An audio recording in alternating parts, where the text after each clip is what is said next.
Greeks and Romans, the world started bright, fresh, and new. As with many young things, there was a large degree of disorder, but also immense vitality and energy.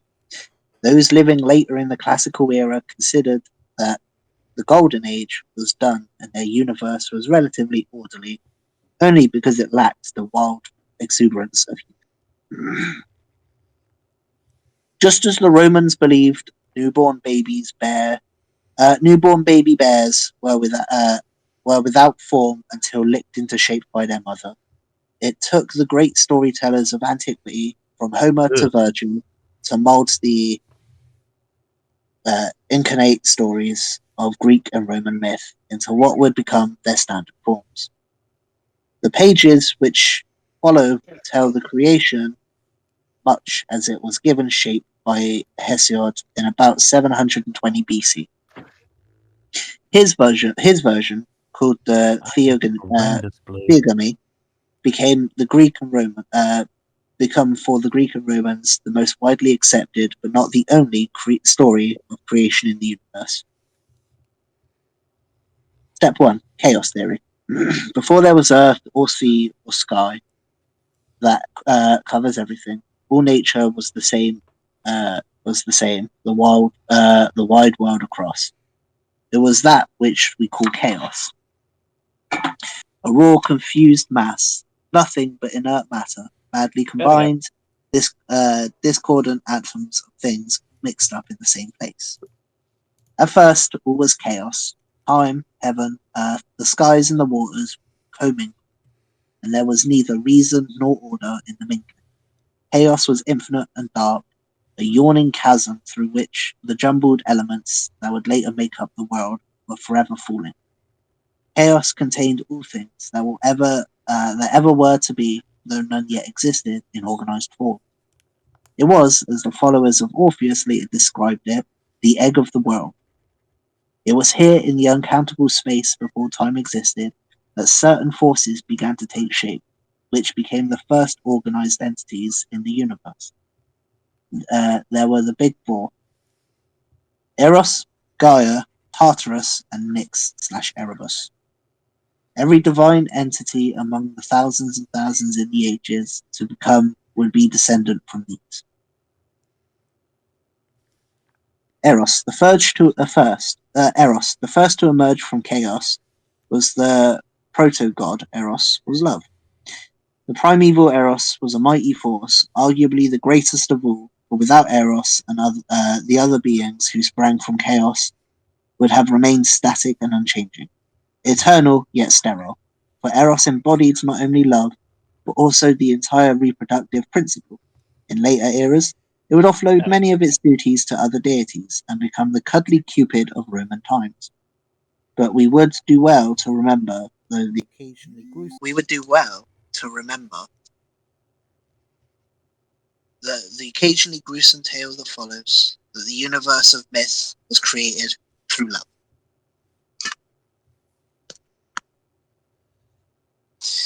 Gaia.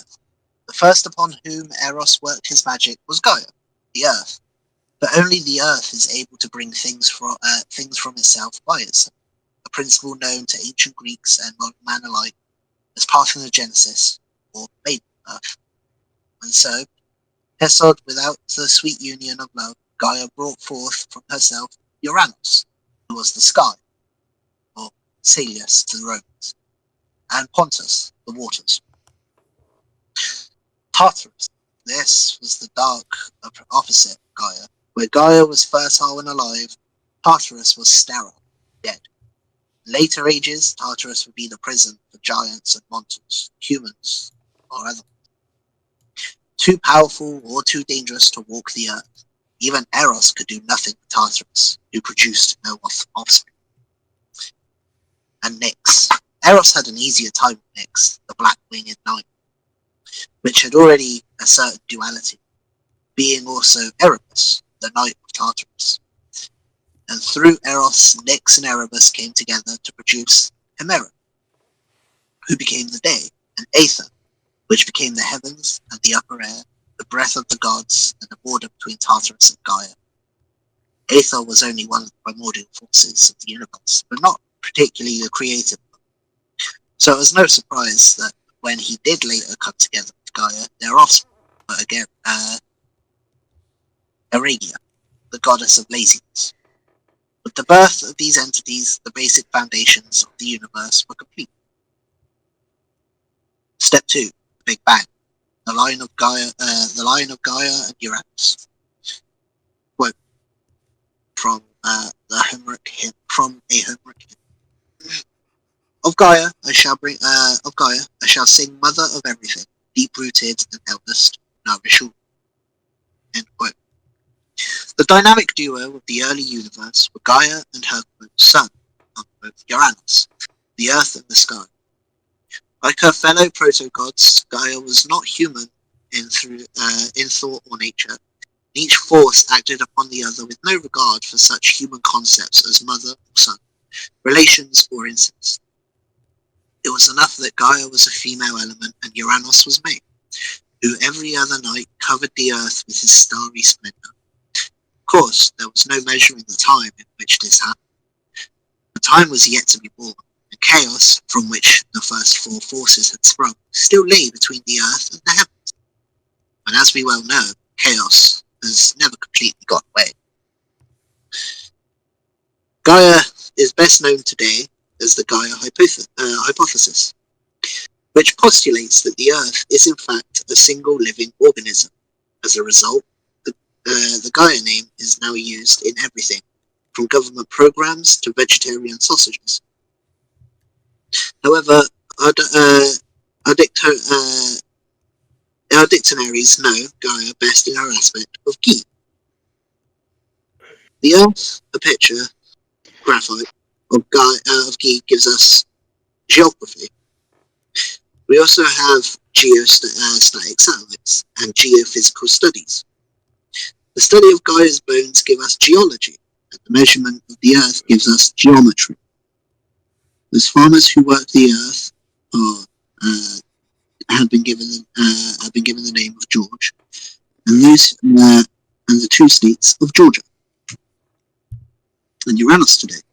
Uranus is best known today as the seventh planet of the solar system. In fact, the planet was known to the ancients, being distantly covered only in 1781, and coincidentally was originally named after King George, who, as we have seen, had Gaia Uranus' consort as his namesake. The metallic element known as uranium was discovered soon afterwards and received its name as a tribute to the discovery of this planet, just as Uranus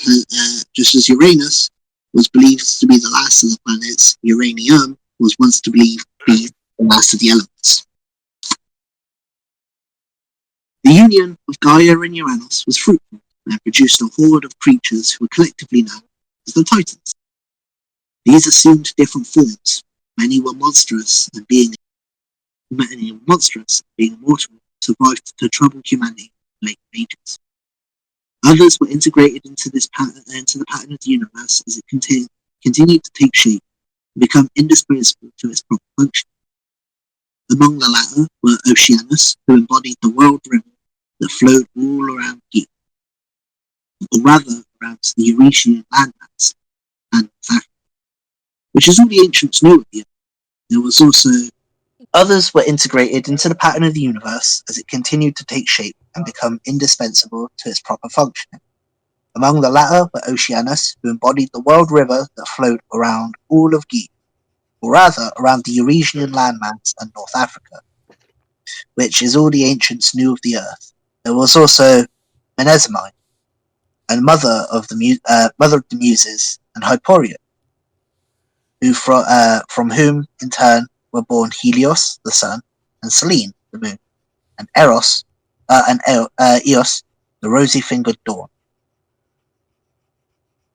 Titan is a large moon of Saturn, and a noun, Titan, or adjective, Titanic, meaning almost superhuman. The strength of the Titans gave its name to the very strong metal titanium, and to the Titanic, a ship somewhat less strong than believed. The name was also used for a long-serving series of space rockets.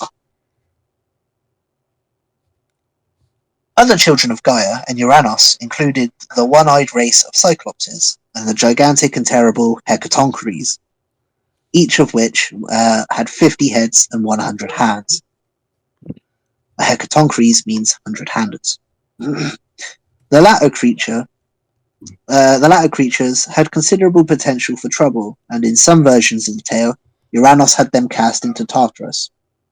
Others claim that Uranus refused to let the monsters be born at all, keeping them confined in the womb of Gaia, beneath the earth, never to directly trouble the world of men. Gaia took a dim view of Uranus's treatment of their children, and decided it was time to do something about it. The time in question was her youngest son, Kronos, with whose birth chronology, as we know it, came to the universe. And just as time had a way of passing unnoticed for those having fun, so too did Kronos take Uranus unawares while he lay with Gaia, and castrated him with a death stroke with an adamantine sickle, thoroughly provided by his mother. The discarded genitals fell into the waters and there seeded the birth of Aphrodite, the oldest of the deities, who were to become the Olympians. She is called Aphrodite as she was born in foam, Aphros, and Eros attended her birth along with sweet desire, and they took her to a family of the gods, and to her allotted place in the whisperings of girls and smiles, depictions and delectable tenderness of intimacy among humans and among the immortal gods. Or so Hesiod tells us.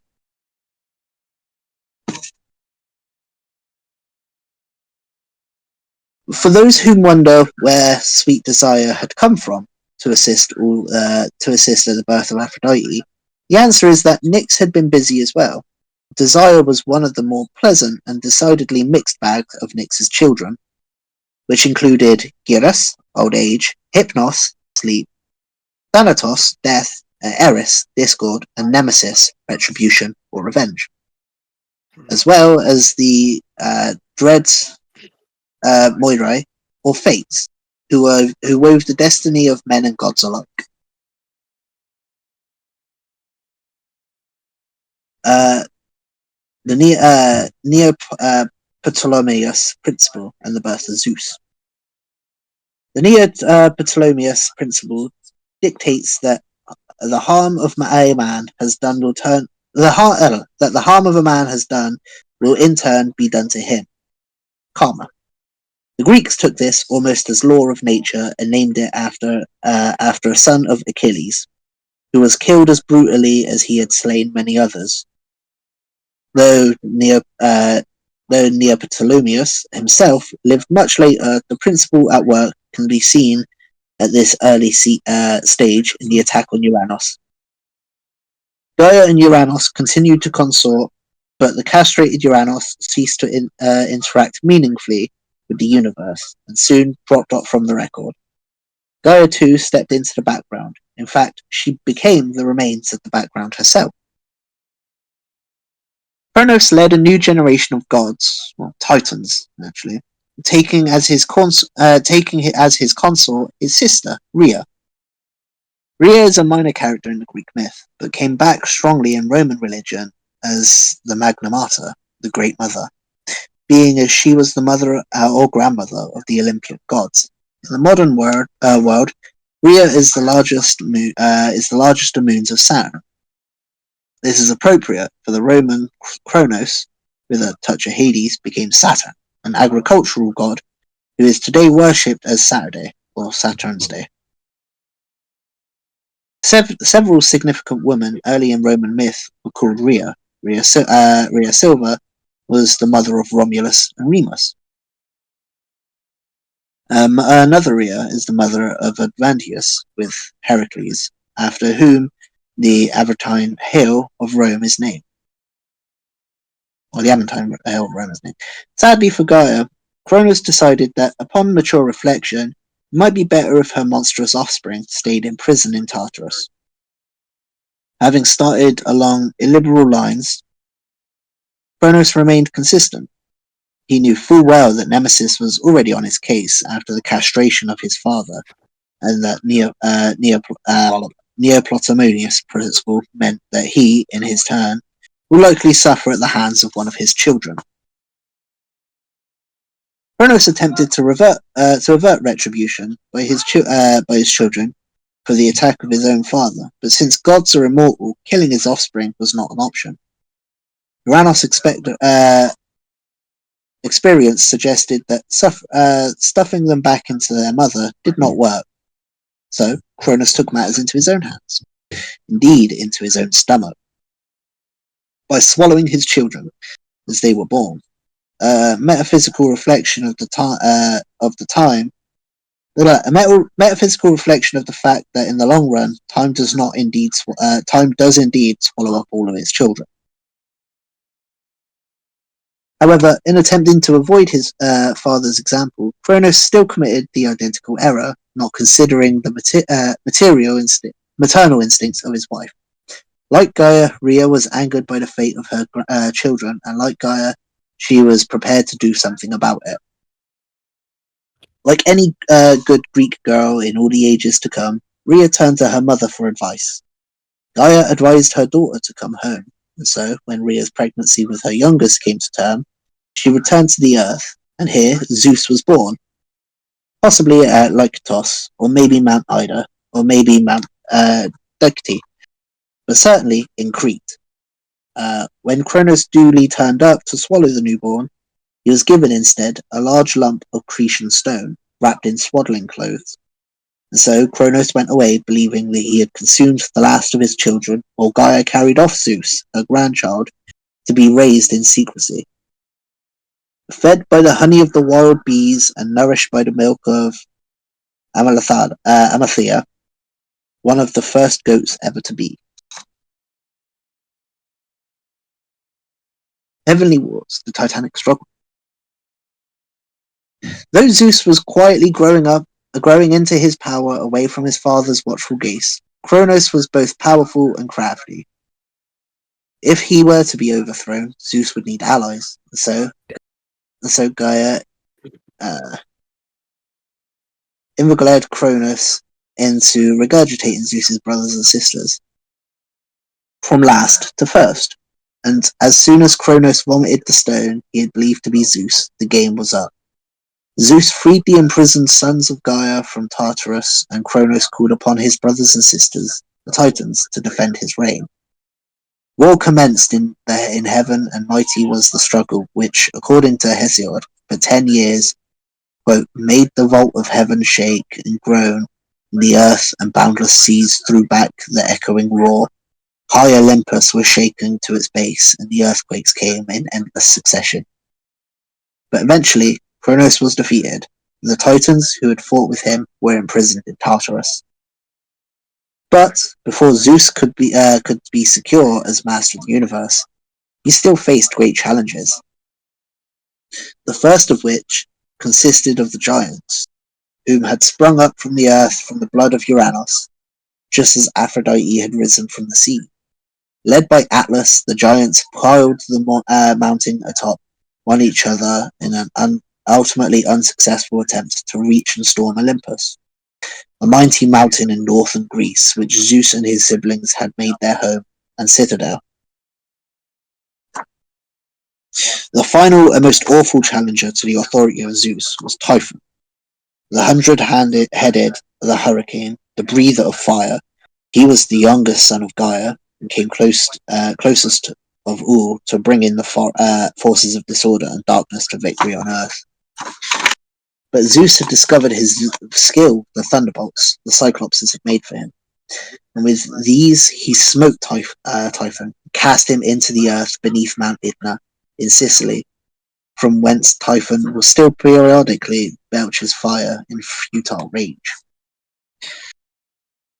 With Zeus, the embodiment of order, now securely on his throne on Mount Olympus, the world began to take its final shape. It was a numerous world, a world of great gods and lesser gods, and to each fell the responsibility of filling all that remained of creation. Divine being could fulfill the various roles ascribed to him or her in two ways. The first way was by aspects, different facets of the god, each reflecting a different role that the gods had assumed. Thus, Zeus was king of the gods, but he was also the bearer of thunderbolts and the gatherer of clouds, the god of storms, and in other aspects, a god of prophecy and healing, and a protector of strangers. A mortal seeking divine favor would address himself to that aspect of the god he required, and indeed, if his prayers were comprehensively answered, he might even build a temple to that aspect of the god. Gods could also hand on some of their responsibilities to their offspring. Thus, one can imagine the world of myth as a cascade of gods flowing into every part of the world, each god creating and occupying a niche and giving birth to children who filled the sub-niche under that. For example, Tethys, daughter of Gaia, became the consort of Oceanus, and from their union came the great rivers of Yi. And from them came thousands of nymphs, each to hunt their own grotto or pool. Pontus, the waters, produced Nereus, the old man of the sea, who is also known as Proteus, whose ability to adapt himself to any task or shape has given the adjective Protean. Pontus populated every bay and cove and with his descendants, the Nereids, who live also in the deep water and sport with the dolphins. And as the great gods of the waters produced minor gods, who produced yet more, ever more localized and specialized deities, so too did the other gods bear offspring in their hundreds, until there was not a force in the universe, from the winds to the seasons, which had not its own god or goddess. Each abstract idea was a deity, and every grotto had a nymph, and every grove a dryad. The world was created with both. The world now created was both humanistic and numerous. Humanistic because the new gods were part of the natural world. They were divine, but not omnipotent, and certainly not always wise. They shared the same values, aspirations, and failings as humans. Although their food was ambrosia, and their blood ichor, the gods ate, felt pain, jealousy, and anger, and bled when injured. Yet, unlike humans, the great gods were among the powers that the Greeks called daemons. Normally invisible, yet omnipresent, or able to travel great distances in no time at all. However, the motives behind their actions are humanly incomprehensible and often far from laudable. And as the gods were a part of the natural world, they were therefore on the same continuum that linked man with the beasts, so the division between human and the divine was not clear-cut, as it is today. Between gods and humans, the how and why of creation of humanity is a topic for a different chapter, stood a host of beings, whom of which were such as the satyrs, possessed elements of the divine while being less than human. Stood a host of beings, some of which, such as the satyrs, possessed elements of the divine while being less than human.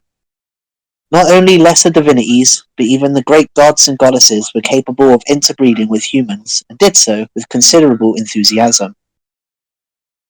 The ancients were part of a world saturated with divine beings, and in which new divinities, even great gods such as Dionysus, were constantly appearing. Fauns and satyrs frolicked in the forest glens, and dreadful creatures such as the vampire-like Strix haunted the night.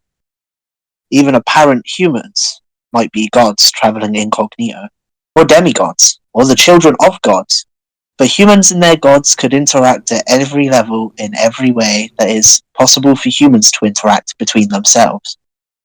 There was no division between natural and supernatural. The supernatural was natural. The world of myth was still taking shape, and as will be seen, humans were fully involved in that shaping. But the order of the universe was complete, and had become a single, organized whole, or as the Greeks would say, the cosmos. End of chapter 1.